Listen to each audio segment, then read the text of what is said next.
Tengo el gusto de presentar a los que le llaman don Juan José Ayán. Es académico supernumerario. Jubilado. Perteneciente a la sección primera, Teología. Es doctor en Teología en Burgos, en 1981. Licenciado en Filosofía y Letras, Granada, 1981. Profesor en las Facultades de Teología de Granada y Burgos. Catedrático de Patrología y director del Bienio de Especialización en Teología Patrística en la Universidad Eclesiástica San Dámaso de Madrid. Ha sido director del Instituto Diocesano de Filología Clásica y Oriental San Justino y pertenece al Consejo Científico de diversas colecciones y revistas científicas. Aquí a continuación hay el detalle de 41 artículos o trabajos en obras de colaboración.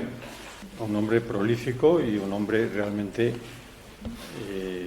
enamorado de su profesión. Gracias por la presentación. Me habían pedido que presentase un poco a un autor, a Ireneo de Lyon, que fue hace poco más de un año declarado doctor de la Iglesia y además con un título específico como es el de doctor de la unidad. Aunque eso luego, el título de doctor, normalmente se nombra a alguien doctor de la Iglesia, pero no con un título específico. A Ireneo lo han querido hacer doctor de la unidad.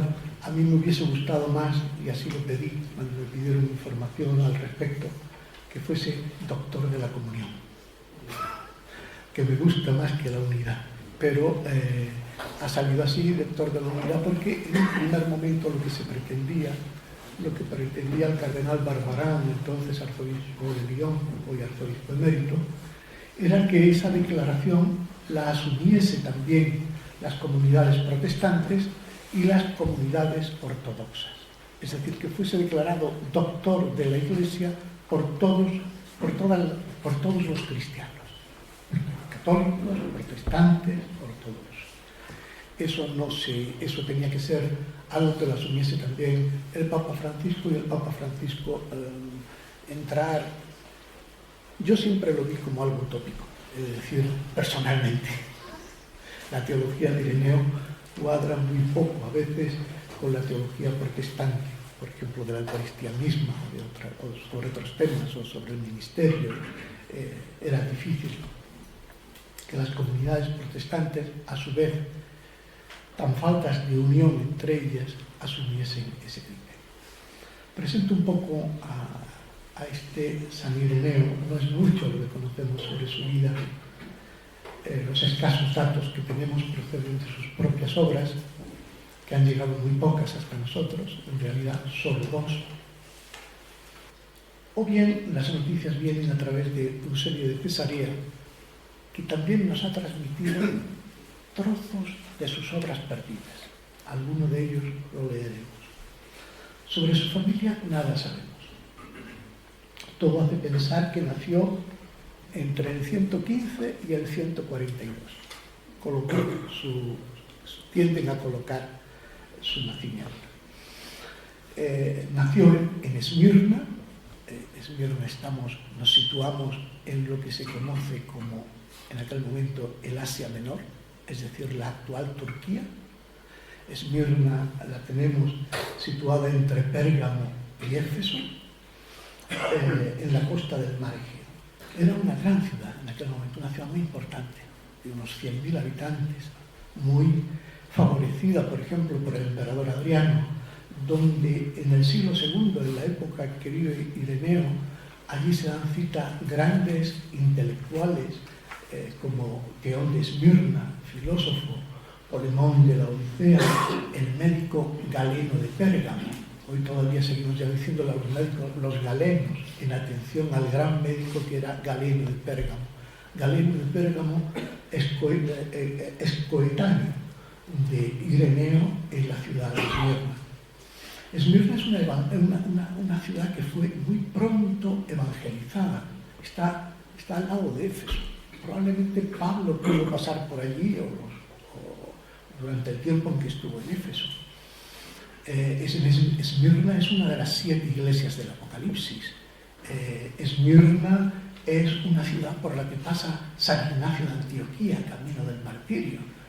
Y uno de los personajes a los que visita Ignacio de Antioquía es al obispo de la ciudad, o mejor, el obispo de la ciudad va a encontrarse con Ignacio, que va preso. Y el obispo de la ciudad es Policarpo de Esmirna. Pues bien, con Policarpo de Esmirna, Ireneo es discípulo de Policarpo de Esmirna. Policarpo de Esmirna, que a su vez es discípulo de San Juan. San Juan, evangelista, Policarpo de Esmirna, Ireneo de Lyon. Por eso hay que decir que Ireneo es un casi nieto de San Juan. No nieto desde el punto de vista familiar estricto, sino en el sentido de discipulado. De hecho, Ireneo, recuerda, hay una carta que escribe Ireneo a un compañero suyo, que había sido catequizado por él a los pies de Policarpo de Esmirna. Y Ireneo lo recuerda en una carta a ese amigo, en la que le dice: siendo yo niño todavía, te vi en casa de Policarpo, en el Asia inferior, cuando tenías una brillante actuación en el Palacio Imperial. Y es que yo me acuerdo más de los hechos de entonces que de los recientes. Lo que se aprende de niños, escribe Ireneo, va creciendo con el alma y se va haciendo uno con ella. Tanto que puedo decir incluso el sitio en que el bienaventurado Policarpo dialogaba sentado, así como sus salidas y sus entradas, la índole de su vida, el aspecto de su cuerpo, los discursos que hacía al pueblo, cómo describía sus relaciones con San Juan y con los demás que habían visto al Señor, y cómo recordaba las palabras de unos y de otros, y qué era lo que había escuchado de ellos acerca del Señor, de sus milagros, de su enseñanza. Policarpo no es solo el que ha leído los evangelios, sino el que ha leído a los que fueron testigos, no ha leído, ha escuchado a los que fueron testigos de lo que fue escrito en los evangelios. Y cómo Policarpo, después de haberlo recibido de estos testigos oculares de la vida del Verbo, todo lo relataba en consonancia con las Escrituras. Y estas cosas, dice Ireneo en la carta, por la misericordia que Dios tuvo para conmigo, también yo las escuchaba diligentemente y las anotaba, pero no en papel, sino en mi corazón, y por la gracia de Dios siempre las estoy rumiando fielmente. Por lo tanto, el joven Ireneo se educó a los pies de Policarpo, el discípulo de Juan. No sabemos mucho de su vida, sospechamos que estuvo en Roma, lo sospechamos, que pasó por Roma. Era muy frecuente, conocemos como muchos de esos intelectuales de Esmirna acababan pasando por Roma. Ireneo lo sospechamos.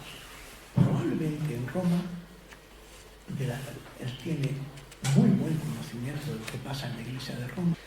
Es posible que estuviera, es posible que conociera allí a otro autor importantísimo para él, San Justino, el primer maestro cristiano. El primer maestro cristiano. Justino es el que funda la primera escuela cristiana. Él es un filósofo, él es un pagano filósofo que se convierte al cristianismo, se viste la toga de filósofo, de maestro, y recorre el imperio enseñando la verdadera filosofía que es Cristo. Y acaba fundando una escuela en Roma. Probablemente Ireneo tiene contactos con él en Roma y con la iglesia de Roma. Pero no tenemos noticias de él ya hasta el año 177, en Lyon. Lo vamos a encontrar como desde Esmirna ha acabado yendo a Lyon. No sabemos cómo, no sabemos por qué.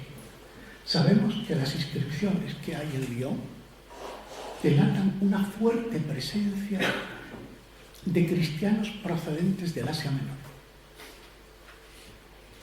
De hecho, los llamados mártires de Lyon, muchos de ellos tienen nombres griegos, pero viven en Lyon. Probablemente hay una fuerte comunidad de cristianos en Lyon. Otra ciudad importante en aquel momento, la capital de las Tres Galias, un importante puerto fluvial que está uniendo el Mediterráneo de alguna manera, a veces con el centro de Europa. En el año 177, los cristianos de Lyon sufren una terrible persecución. El martirio, conocemos el martirio de entre 40 y 50 de esos cristianos de Lyon, de diversas procedencias geográficas, de extracciones sociales muy diferentes. Hay señores, hay esclavos, hay un médico, está el obispo de la ciudad, está un diácono. Y ese martirio, ese suceso del año 177 es recordado por Eusebio de Cesarea. Entre los mártires, entre los que van a morir en esa persecución, está el obispo de la ciudad, el obispo Potino, que ya contaba con 90 años. Esos mártires que están confesores en ese momento, porque todavía no habían muerto, empiezan a escribir cartas a distintas iglesias, y una de ellas la envían a Roma, se la envían al Papa Eleuterio y hacen que Ireneo la lleve en mano, que lleve en mano esa carta. Y ahí en esa carta aparece una bellísima recomendación ante el obispo de Roma, Eleuterio, una recomendación del personaje Ireneo de Lyon. En esa carta, los mártires de Lyon escriben lo siguiente: de nuevo y siempre rogamos que goces de salud en Dios, Padre Eleuterio. Hemos impulsado a nuestro hermano y compañero Ireneo para que te lleve esta carta y te rogamos que le tengas por recomendado, celador, como es del testamento de Cristo. Porque de saber que un cargo confiera a alguno justicia, desde el primer momento te lo habríamos recomendado como presbítero de la Iglesia, lo que es precisamente. Potino, el obispo de Lyon, muere y es elegido en sucesión para sucederle Ireneo de Lyon. Y de nuevo, después de estos hechos, el silencio sobre la vida de nuestro personaje, hasta que entre los años 189 y 198 el Papa Víctor interviene en una controversia eclesial que estuvo a punto de crear un cisma terrible en el seno de la Iglesia. El problema era cuándo celebrar la Pascua. La Pascua. Había cristianos que celebraban la Pascua el 14 de Nisan, el mismo día en que la celebraban los judíos. Jesús había muerto un 14 de Nisan y por lo tanto la Pascua había que seguir celebrándola el 14 de Nisan. Cayese el 14 de Nisan en el día de la semana que fuera. Mientras que otros cristianos u otras comunidades en otros lugares, la Pascua la celebraban al domingo siguiente del 14 de Nisan, puesto que Jesús había resucitado en domingo. El domingo siguiente a un 14 de Nisan. Esto el Papa Víctor quiere unificar, quiere que todas las iglesias celebren la Pascua el mismo día. Y uno de los obispos que le escribe al Papa Víctor es Ireneo de Lyon. Ireneo le dice, no es lo fundamental la unidad de las prácticas que expresan la fe. Lo importante es la unidad de la fe. Prácticas diversas, que la Pascua la celebremos el 14 de Nisan o el domingo siguiente al 14 de Nisan, no impiden la comunión. Porque la comunión no se funda sobre las prácticas, sino sobre la fe. De hecho, San Ireneo en su carta le recuerda lo que había pasado con Policarpo de Esmirna.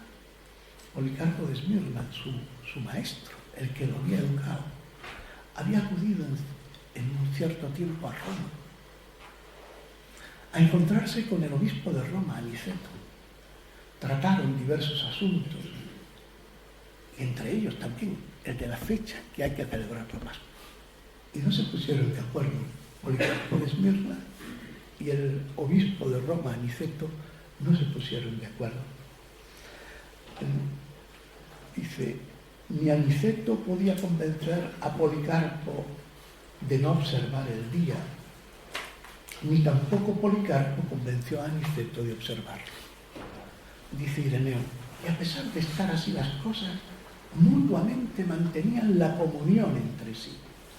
Y en la iglesia, Aniceto, el obispo de Roma, cedió a Policarpo la celebración de la Eucaristía. Aquí el obispo de Roma le cede la preferencia a Policarpo a pesar de ese encuentro. Y después de esto se vuelve el silencio sobre Ireneo. No volvemos a saber nada de San Ireneo. Hay noticias muy tardías que hablan de su martirio, pero son muy tardías. Los que vivieron en el ámbito de Ireneo nunca lo llaman mártir. Y en la iglesia de los primeros siglos no había título más glorioso que el de mártir, título más glorioso que el de papa, que el de obispo, que el de cualquier cosa. Era el mártir. Nunca lo llaman mártir. Los autores que lo citan con veneración, poco después de su muerte, nunca lo llaman mártir. Solo a partir del siglo VI empiezan a surgir leyendas sobre su martirio. Probablemente pudo morir hacia el año 197 en la masacre que realizó Septimio Severo en la ciudad de Lyon, por haberse negado la ciudad a reconocer, o el gobernador de la ciudad negarse a reconocer la autoridad imperial. Y se produjo una masacre terrible. Probablemente en esa masacre Ireneo murió como murieron tantísimos otros en ese acontecimiento. Ireneo escribió bastante, pero solo ha llegado hasta nosotros, vuelvo a decir, dos obras. La obra que se titula Contra las herejías y otra que se llama La demostración de la predicación apostólica, o la exposición de la predicación apostólica, que es una especie de obra para iniciar en el cristianismo. E incluso estas obras no han llegado en su lengua original. Ireneo tuvo una fuerza enorme al principio, el gran representante de lo que llamamos la tradición asiática, pero luego se olvida. Y se olvida hasta el punto de que el que escribe en griego, su obra en griego se ha perdido. No se ha conservado. Se ha conservado el pequeñito que llaman algunos el primer catecismo, que es la demostración de la predicación apostólica, se ha conservado en arménico. Y el Contra las herejías se ha conservado en una traducción latina. Quedan fragmentos griegos, pero se ha conservado una traducción latina que probablemente se hace, cada vez los especialistas tendemos más a pensar, ¿no?, que probablemente esa traducción latina se hace en España. Una traducción latina que conoce Agustín de Hipona ya, la traducción. Y que nace en España porque en España, en el siglo IV, hay un problema que se parece mucho, o que algunos identifican como gnosticismo, que es el pensamiento de Prisciliano de Ávila, el priscilianismo. Y entonces probablemente se traduce la obra de Ireneo al latín para hacer frente a lo que Ireneo había hecho frente en su época, que era el gnosticismo. En producciones literarias de libros religiosos que confunden agnosticismo con gnosticismo. El agnosticismo, el agnóstico es el que no sabe. El gnóstico es el que sabe. Es el que sabe, es todo lo contrario. Pues bien, Ireneo va a hacer frente al gnosticismo. que es muy fuerte en el siglo II. Alguien ha dicho, o muchos están diciendo, que fue el peligro más grande que tuvo el cristianismo en sus orígenes. O no es solo la inmersión bautismal lo que salva, sino el conocimiento, la gnosis. ¿En qué consiste esa gnosis? En saber quiénes éramos, qué hemos llegado a ser, dónde estábamos, dónde hemos sido arrojados, hacia dónde nos apresuramos, de dónde somos redimidos, que es la generación y la regeneración. Si nos fijamos, estas cuestiones son cuestiones de todas las épocas y de todos los lugares. En el siglo II, un filósofo pagano, Epicteto, escribía: el hombre bueno y honrado, recordando quién es y de dónde vino y por quién fue creado. En los Upanishads del hinduismo védico leemos de dónde hemos tenido origen, dónde vivimos, a dónde iremos. En el Avesta de Zoroastro leemos también quiénes somos, a quién pertenecemos, de dónde venimos, a dónde iremos. En la Mishnah judaica leemos lo siguiente: considera 3 cosas y no caerás en el pecado.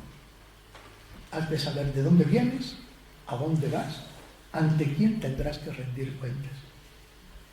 Hay que decir que con estas preguntas han comenzado muchísimas tantas de ejercicios espirituales en la Iglesia Católica.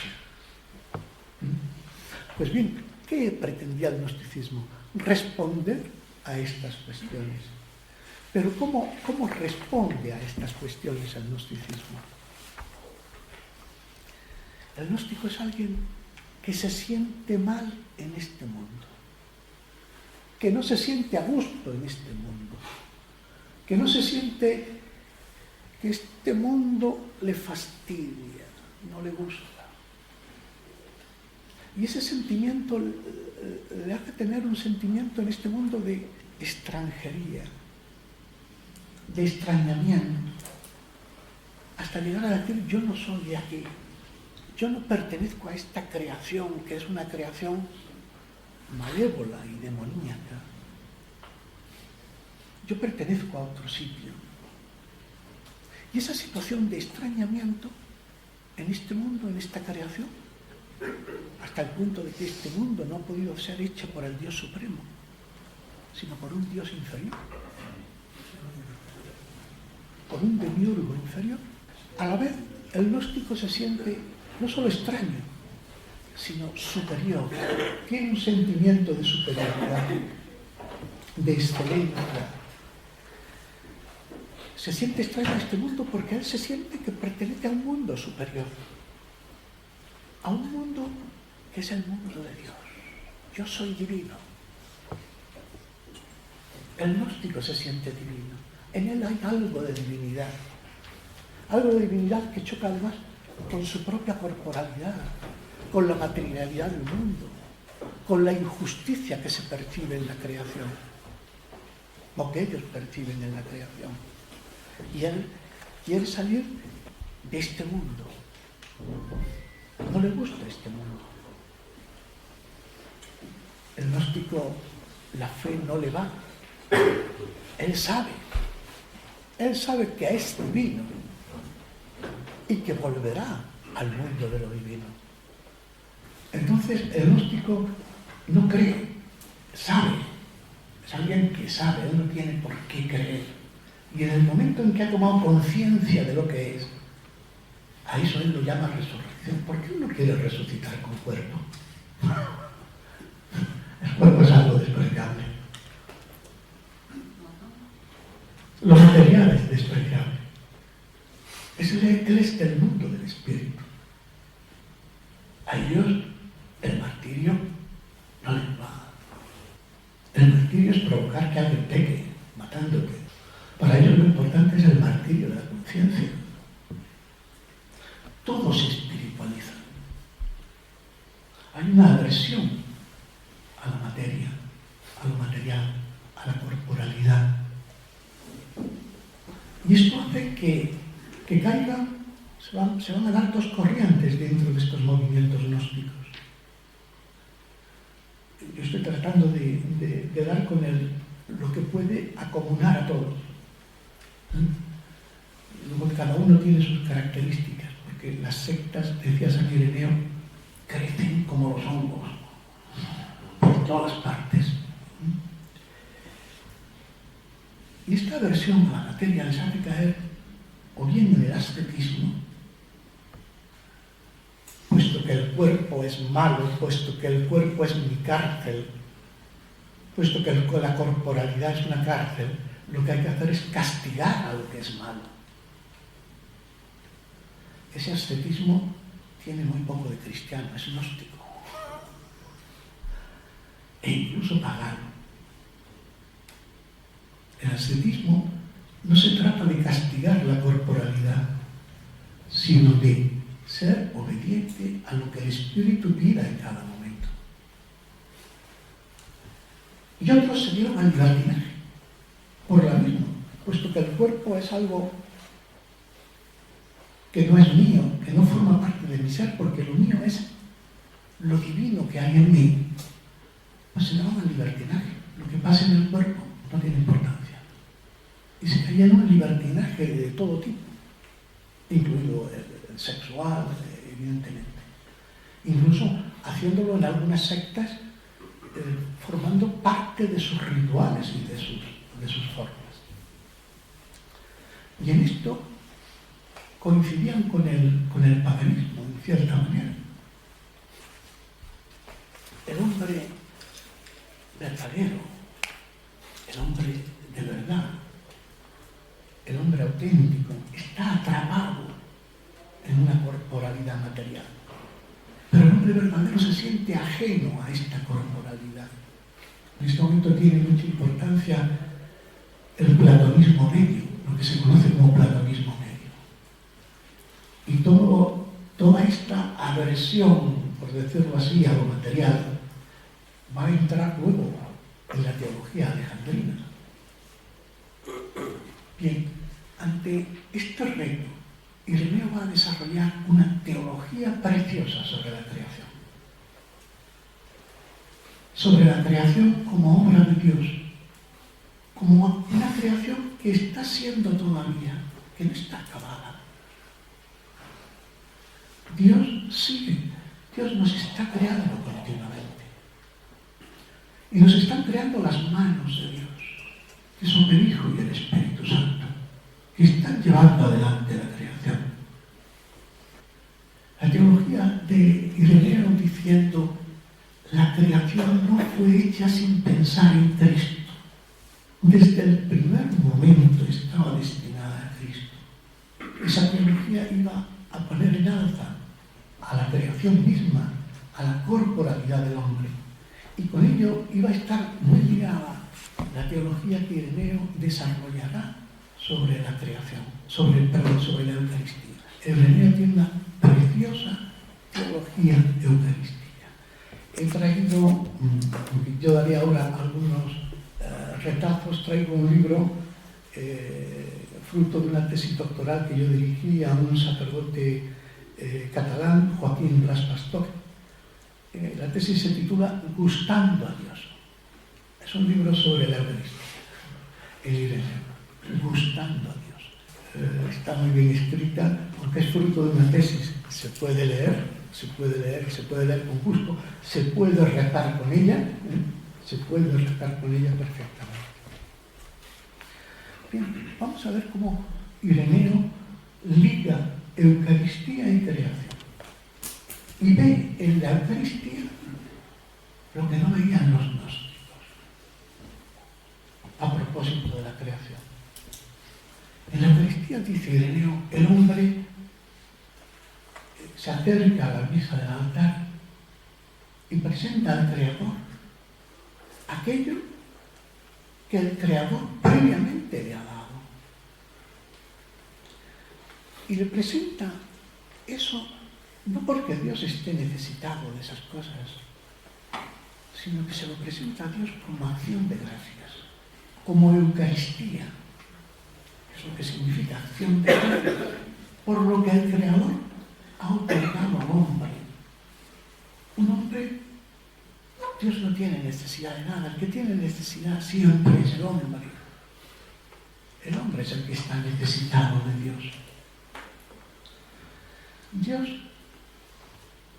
no necesita de los ofrecimientos de la criatura, pero la criatura, por ser criatura, para Ireneo, tiene entrañas de oblación, de ofrecimiento, de acción de gracias, de Eucaristía, porque todo lo recibe la criatura de Él, del Creador.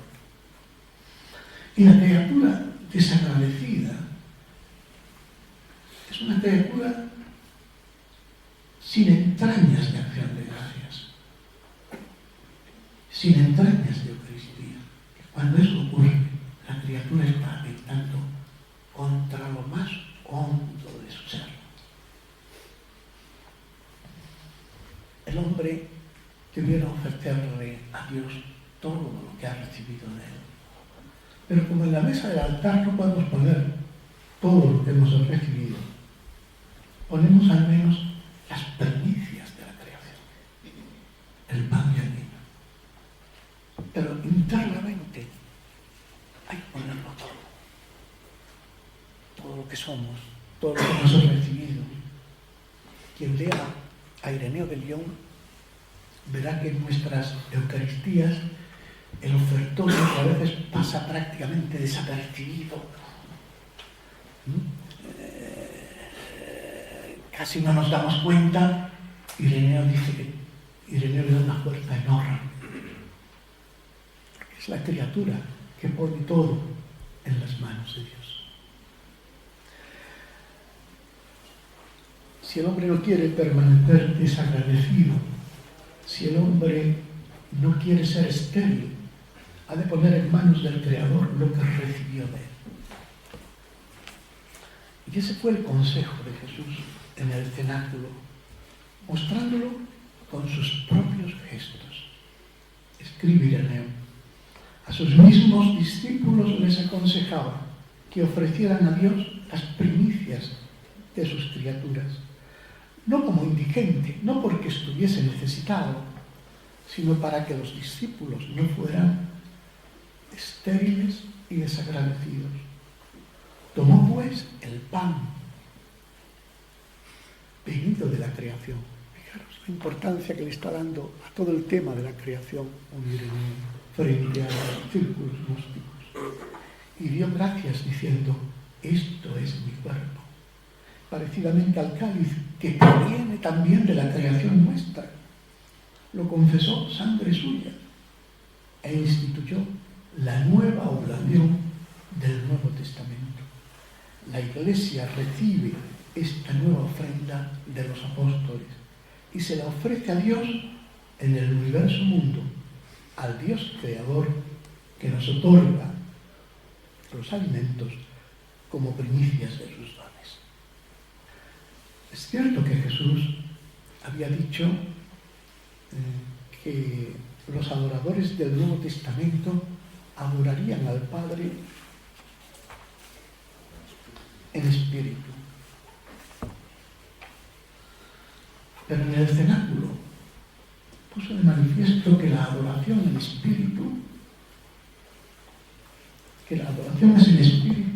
pero no al margen o en contra de la creación.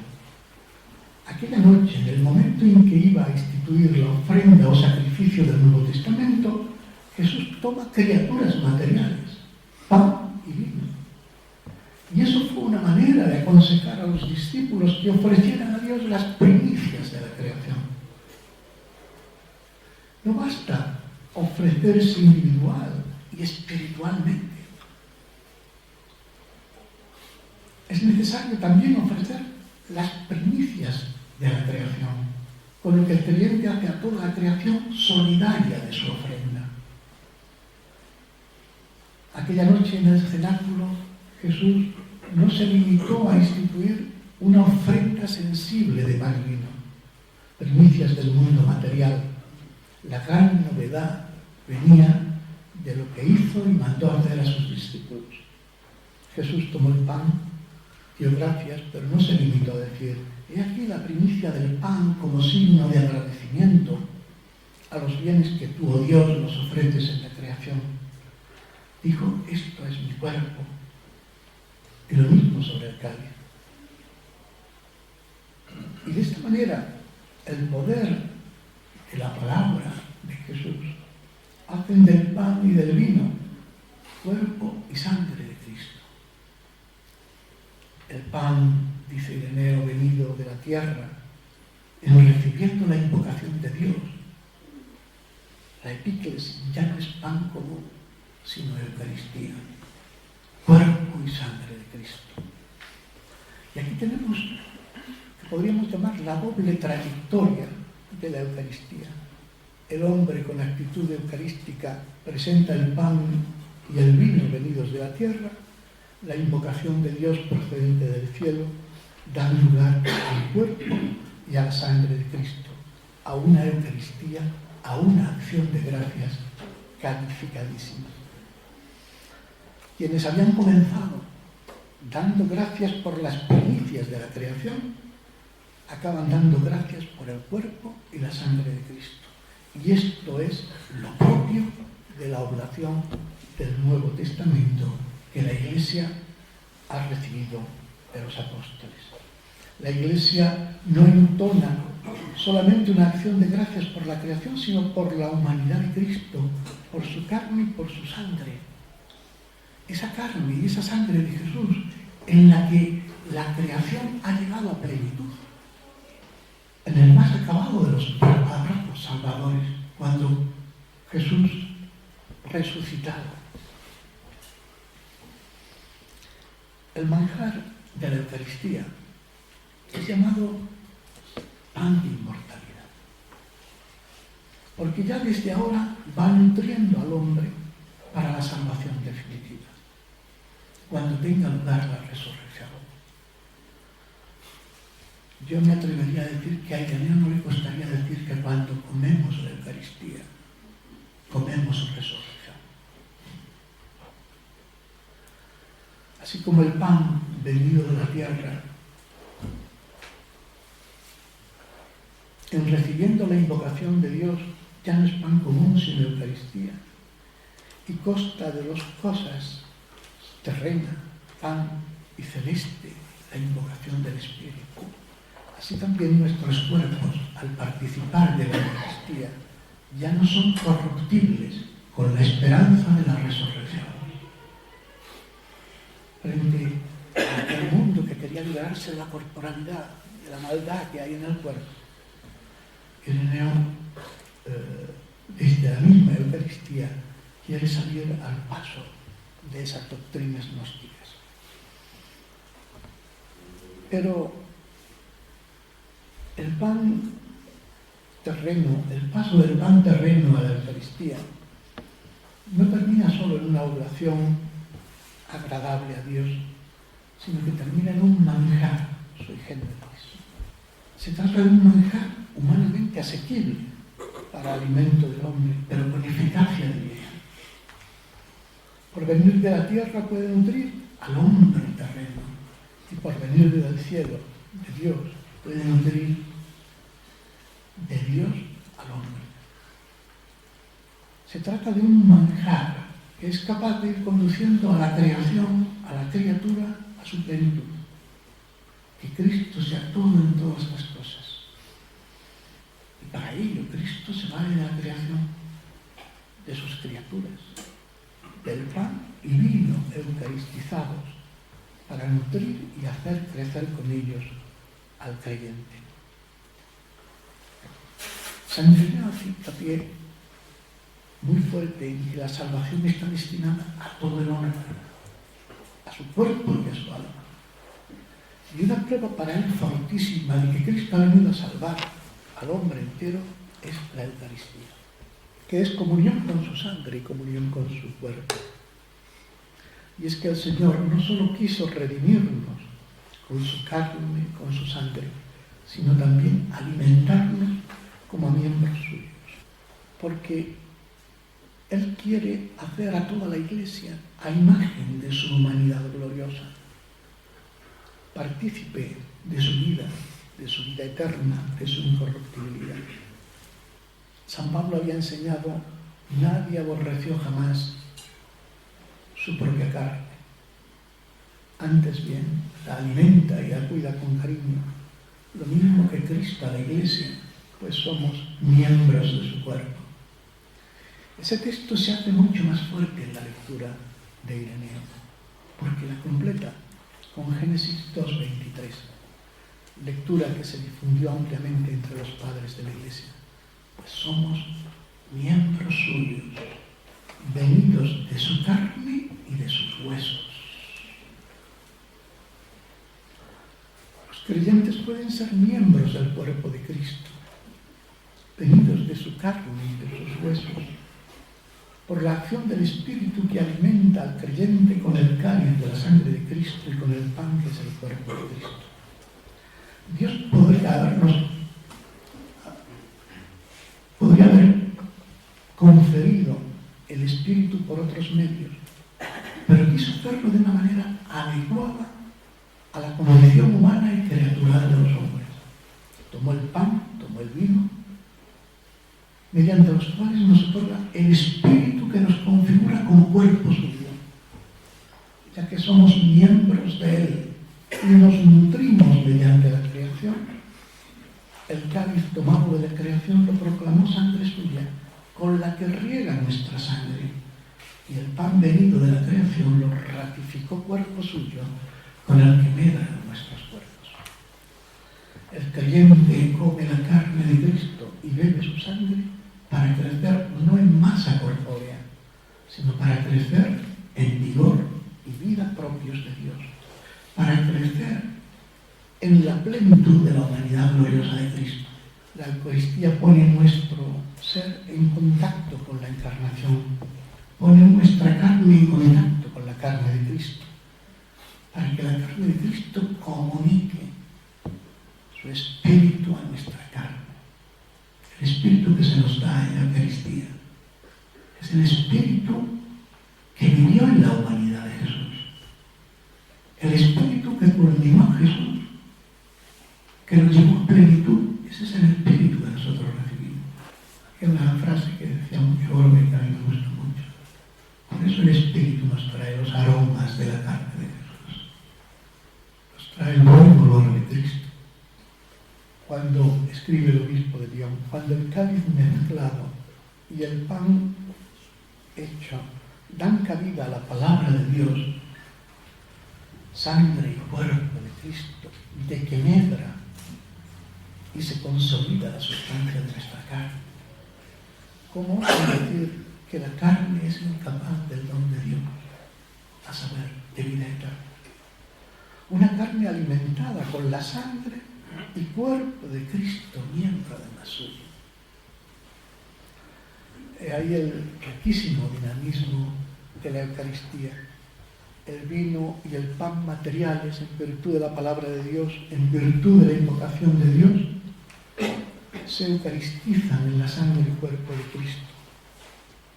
Materiales, aunque invisibles.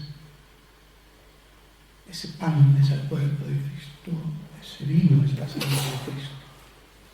Y la sangre y cuerpo de Cristo hacen crecer y dan consistencia a nuestra carne, a nuestra realidad humana en el Espíritu de Cristo. Nos van armonizando en el cuerpo de Cristo. Nos van configurando con la humanidad de Cristo.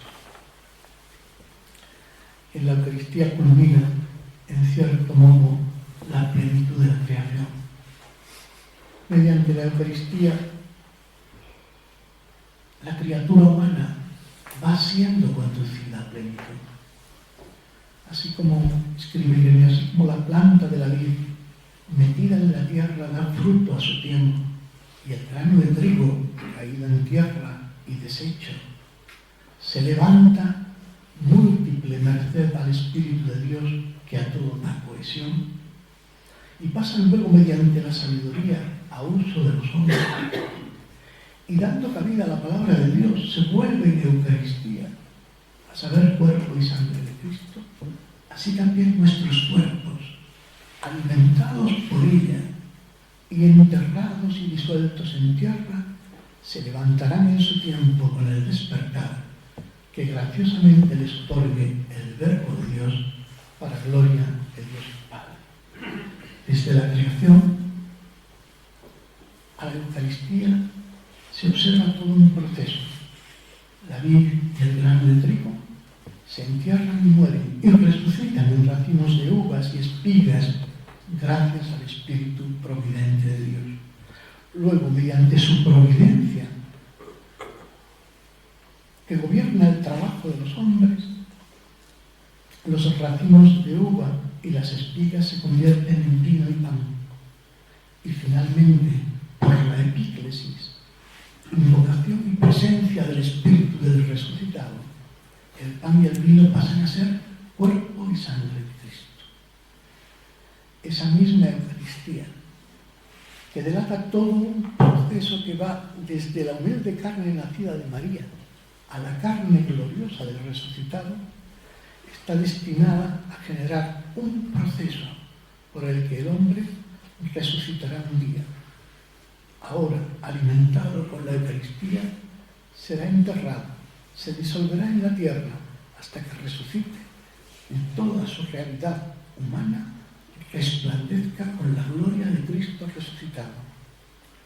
Y es que la Eucaristía es el don por el que Dios poco a poco va poniendo su gloria, su propia gloria, en el hombre.